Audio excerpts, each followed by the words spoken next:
Good morning, everybody. I thought I'd just make a little update video today. Yeah, it feels like I've been chewing on batteries, like I'm detoxing heavy metals or something. You know, it's like the Kundalini electricity is like very pure. Um, it's like source energy. I mean, it's Kundalini is very electric, right? But it's like a healing electricity. But when you take in external electricity, it just feels like dirty, and I just felt like like just purifying this dirty electricity from my energy field, from my body, and yeah, it's been just kind of like like I said, it feels like I've been like chewing on batteries or something. Just been feeling really racy, but I've been getting a lot of rest, which has been what my body has needed. I think the nervous system just kind of went through like a shock. Yeah, it just was kind of overburdened there for a little bit, and so just resting my nervous system. Lots of, like I said, deep meditation has been really nice, and it's actually been a great opportunity for me to just care for myself, for me to like kind of really hold myself. I was just like holding my heart last night crying. I don't remember the last time I cried alone. And it just felt so purifying. And oh, it was so interesting.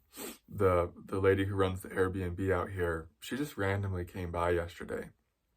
And we were talking, and at the end she was just like, "Thank you, just thanks for loving us. Can I give you a hug?" And I was like, yeah, you could give me a hug." And it was literally exactly what I needed. I just needed like someone to come hug me or something.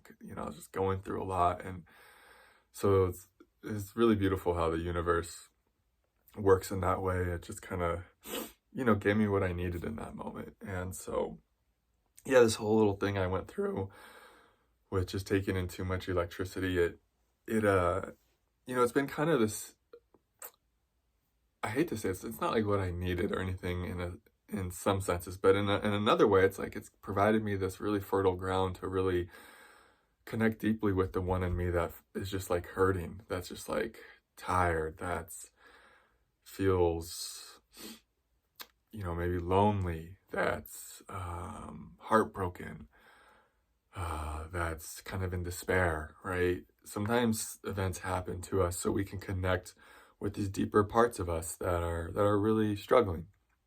And it forced me to really slow down and just be with me and hold myself, like I was saying.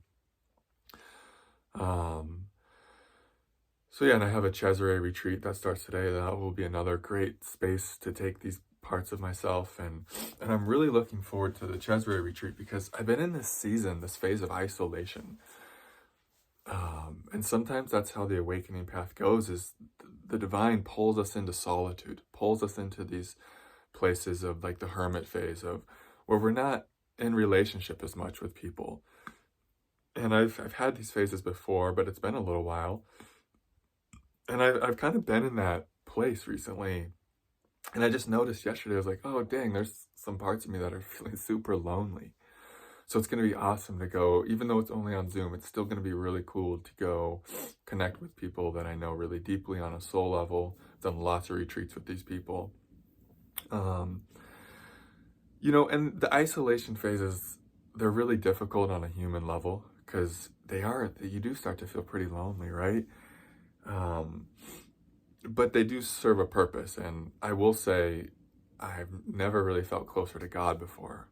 Because I feel like that's the point of the isolation phases. God kind of takes you from the external relationships so that you can cultivate a deeper relationship with her or him. That's the real opportunity, because there's like no distractions in the isolation phase, right? There's like no other things to kind of worry about, in a sense, nothing really to manage that. You're in aloneness a lot. And that's a real ripe kind of container to connect deeply with God, to connect deeply with yourself. And so it's hard not to resist the isolation phases because they can be really, like I said, they can be really lonely. They can feel just really dry. They can be kind of emotional.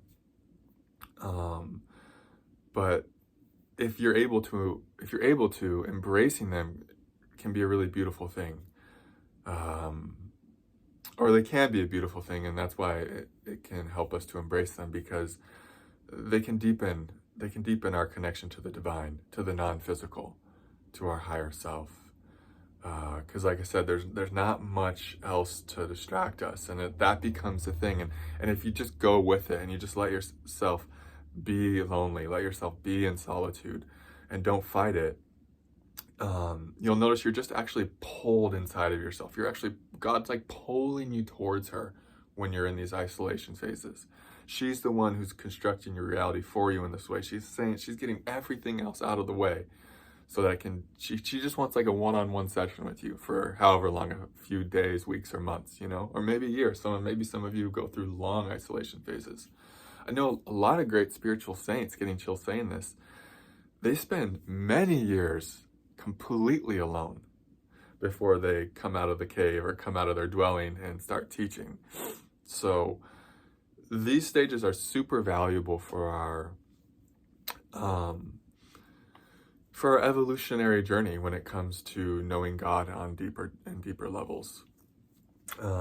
So yeah, I just wanted to give a little update. I'll make a shorter video today. Yeah, it's not been fun. I'm not gonna lie. I just feel like I'm going through a detox. These things take time. I had to keep telling my mind, I was like, this is whenever you have something with the nervous system that takes place that's, stressful, it takes time for everything to kind of settle back down and come into what you'd feel like, what you say normal is again. And I still don't quite feel all the way back. You might tell from this video and yesterday's, but I'm feeling like I'm starting to get back to this place where I feel kind of in my body again, and I kind of feel right again.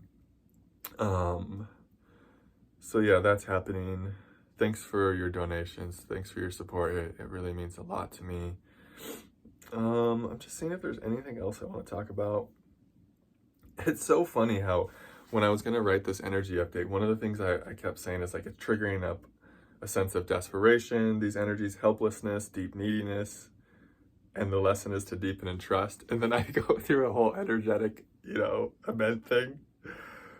I go through my own little mini healing crisis that triggers up like all of those feelings. Like I wrote them down and then I literally go through something that brings them up, that amplifies them even more. I just think that's hilarious. And then I have to once again trust, like, okay, I will get through this dirty electricity that I took in it. It will purify. My body will come back to normal. I'm not gonna feel like, the rest of my life. So I like actually wrote down what was everything that was happening, but then I actually really had to go through it in a deep way, and still am a little bit. Allowing and surrender yourself, let yourself die was one of the tips I wrote. The small self. Scorpio season, shadows are being revealed. Deep hurt and anger in the heart. Maybe you're acting out towards others. Maybe sometimes we have to make someone else the enemy and we act out towards them. That's one of the ways these unconscious shadows will move. I'll just say some of the stuff before it dies, before it's no longer relevant. It's very humbling time. Yeah. Darkness descends. That's what I wrote. It's like sometimes Scorpio season, or we can go Scorpio season, but just in general, I feel like there's a bit of a darkness descending, and that the darkness comes here to crush the little me, and the little me's false sense of control. And I wrote down, welcome the darkness, welcome this this kind of this cloud of darkness, because it's very purifying. It's only going to take with it the false parts of you. This is actually a healing darkness that's coming through right now. It's coming through to reveal you to your shadows that have been unconscious, that you haven't really been able to see. And that's why I said it's very humbling. You might act out in ways you haven't been acted out in a long time. I know I did that a couple days ago. I always love telling on myself. Keeps me like really clean or something. And it was really humbling. I was like, dang, I didn't know I could still act out in that way. And we let ourselves off the hook. And, you know, we apologize if we hurt somebody, of course. But we just let it be something that teaches us about ourselves. And like, oh, this kind of energy's still in me. This spiteful, resentful energy's still there. Or whatever it is. This deep hurt can still come up and kind of hurt others, you know, and so that's kind of what these energies are showing us right now is our own darkness that's still within us. And like I said, it might come up in all kinds of ways. It might play out in a really messy way. That's Tantra. Luckily, it played out for me with someone else who was really conscious. And after the fact, we were able just to like shine a light on it and be like, oh, you were playing that role. I was playing this role. And this is how the light was moving through us to work all this stuff out. And, you know, that might happen. It might happen with you and friends or family or your partner. It might get really ugly for a minute. Your worst self might be revealed to you, and that's okay. You know, forgive yourself. Or if someone does it to you, forget, you know, try to see if we can bring forgiveness to them. And just know that this is a play of the light and that this is ultimately for healing and that this is just so things can move in a way to heal, and it's like we're just bringing light to all this darkness, and we're just sometimes we have to kind of embody it in a sense and act it out before we can really see it, before we can really know it, and then release it. And so whatever, I hope that these videos are helpful. I'm tired, I'm gonna rest, got a retreat today, really excited. Hopefully it'll be super healing. Get to see some good friends. Okay, thanks again for the donations and your support. It means a lot to me. Sending you all love. Something in me is like, hopefully I'll get a little more straightened out soon. Hopefully some more of this, whatever, dirty electricity I took in will purify. But thanks for being here for me, guys. I love you all. Namaste.